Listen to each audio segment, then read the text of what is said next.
A Hall of Famer back behind bars. WWE could be spending its summer without their tribal chief. And what's going on with Kota Ibushi's Twitter? It's This Week in Regret.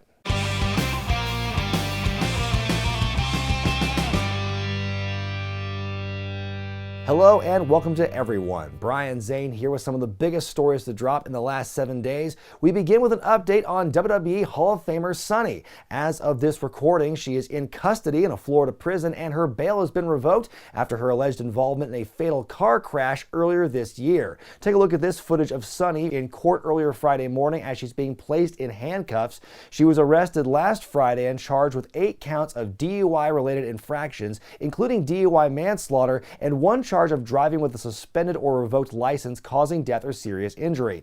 Back in March, Sunny had a blood alcohol level more than 3 times the legal limit when she allegedly rear-ended a car that stopped at a red light, which then hit the car in front of it.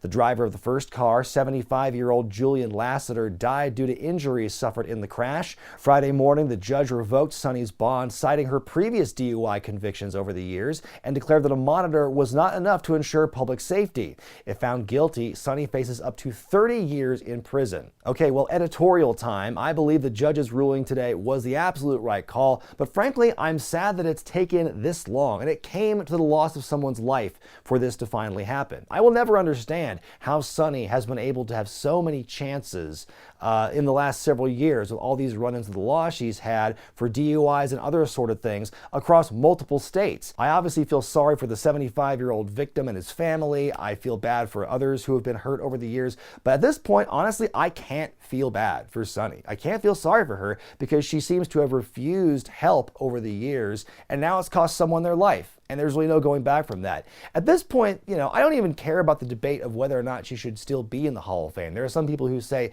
she should be removed from it. I don't think it matters in the grand scheme of things. It's just a fake Hall of Fame in the big picture. What really matters to me is accountability and justice. And, I just feel that Sunny seems to have shown no accountability over the years, especially if her recent Twitter posts are any indication. She shouldn't even be on Twitter at all at this point if she were smart.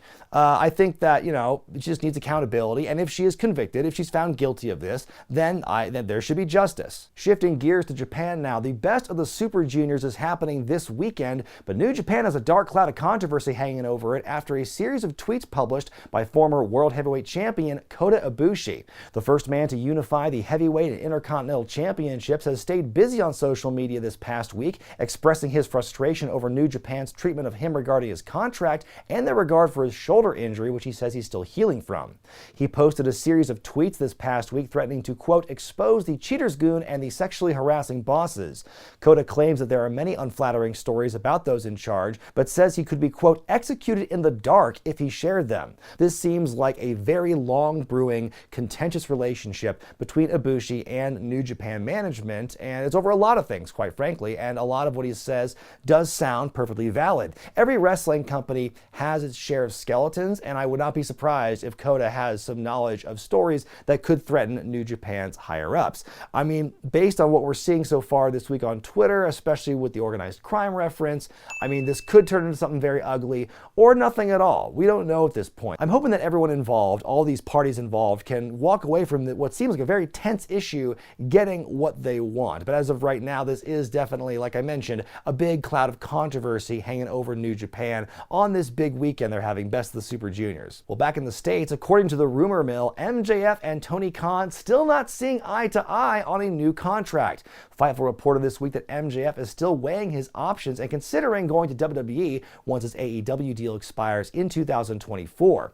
There were reports of a heated discussion between the two about money back in April, and this new update essentially says that nothing has been resolved as of yet. Until MJF leaves or he doesn't, unless ink is put to paper somewhere in 2024, I feel like a lot of this right now is much ado about nothing. To me, the cynical part of me thinks this is just posturing, it's strategizing for MJF to raise his stock and get even more money. But maybe there is something there. Maybe he is going to go to WWE in a couple of years. I don't really see him doing as well there in a creative standpoint and a character standpoint as he's been doing in AEW. And if this this report is true, and if he and Tony Khan can't agree on a deal, I think Tony Khan will be a fool to let MJF go at this point, even more so than when he parted ways with Cody Rhodes earlier this year. But I don't know, maybe it's the long game. Maybe Tony Khan wants to do what Vince McMahon's been doing with so many of his stars over the last several years. He'll let people go and get experience and get bigger and stronger and better. Then he'll bring them back into the fold for the money they want and treat them like kings, you know? But why play the long game at all when you have a bona fide star right now? Make an investment right now and it will pay off later, I say. If MJF wants the money, then I say back that truck up.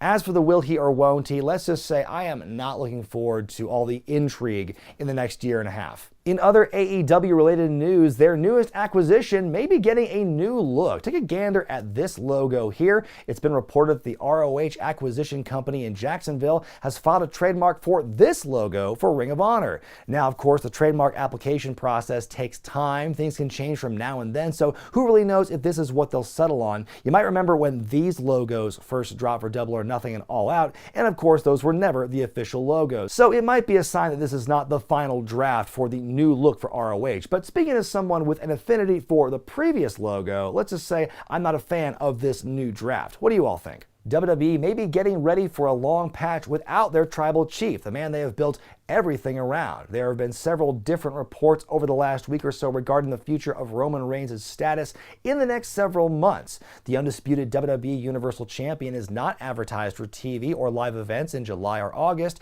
and was just recently unadvertised for the upcoming Hell in a Cell event, but is still advertised for Money in the Bank and SummerSlam and Clash at the Castle in Wales.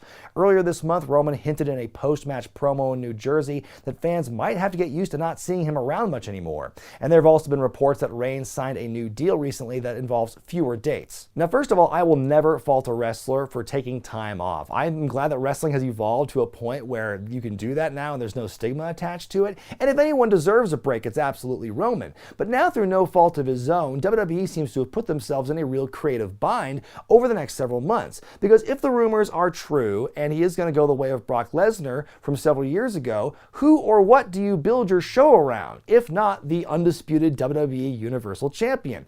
You've got the US and Intercontinental titles, which you could theoretically elevate to becoming the top belts on Raw and SmackDown in his absence. I believe they could perfectly well turn those around and make them more credible, but will they? Or are they going to spend the next 2 or 3 months just spinning their wheels waiting for Roman Reigns to come back into a more full-time capacity and hope the fans stick around the entire time? Now, it's not as if Roman is the only star in WWE right now. You could have other people fighting in his place and it making sense. There's Cody Rhodes, there's Kevin Owens, there's Seth Rollins, the Judgment Day stable, Drew McIntyre, Randy Orton. WWE is not without stars, let's put it plainly, but with both of their main titles being held hostage, what are any of those guys going to fight for? It just feels like the Brock Lesnar problem all over again. Roman Reigns may be turning into the thing he fought so hard against several years ago. It wasn't handled well then, and I don't believe it will be handled well now. But of course, time will tell, and we'll just have to, as the old saying goes,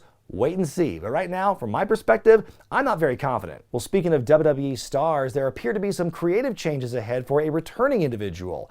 After weeks of vignettes on SmackDown, seemingly designed to portray Lacey Evans as a sympathetic babyface, now the word is Evans moving to Raw and will go back to being a heel. Some people seem kind of upset by this, the big about face after what they have done for the last several weeks, but I don't know. Maybe it's a good thing, because people didn't know what to make of those vignettes. People didn't necessarily want to rally behind her as a babyface just based on these often revealing details she would share in the vignettes, designed to garner babyface sympathy, it would seem. Her previous face runs, both in NXT and 2020 before the pandemic, they were not great, and so maybe there is something to that. Maybe we can pivot and turn this into more of a Kurt Angle debut kind of thing, where his vignettes about himself were very full of himself and very heelish, even though he was kind of coming from the perspective of, I'm the hero, I'm the good guy.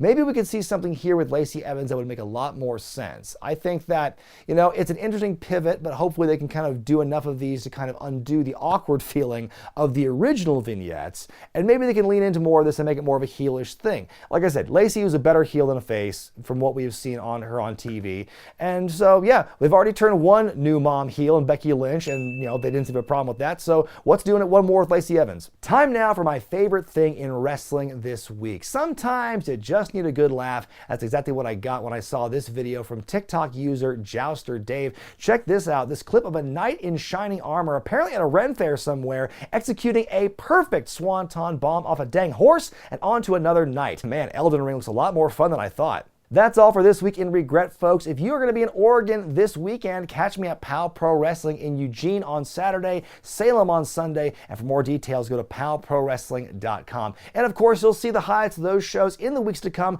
right here on Wrestling with Regret. I'm Brian Zane, and I'll see you next time.